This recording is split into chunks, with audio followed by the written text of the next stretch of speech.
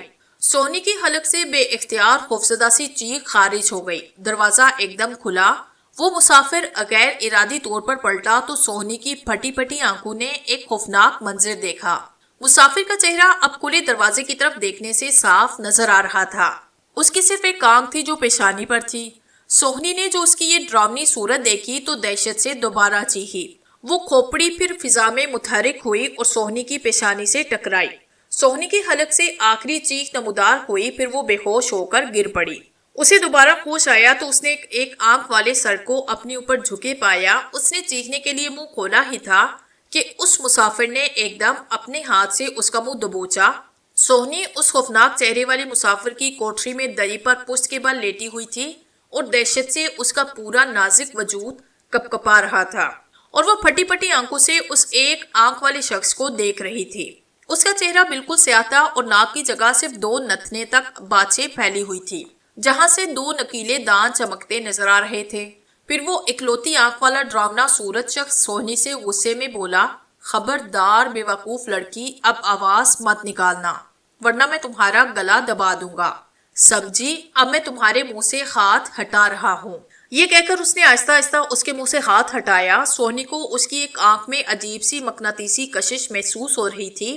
وہ اس کا دہشت ناک مکروہ چہرہ دیکھنے کی اپنے اندر تاب نہیں کر پا رہی تھی۔ یکدم اٹھ بیٹھی۔ ٹھہرو، کہاں جا رہی ہو؟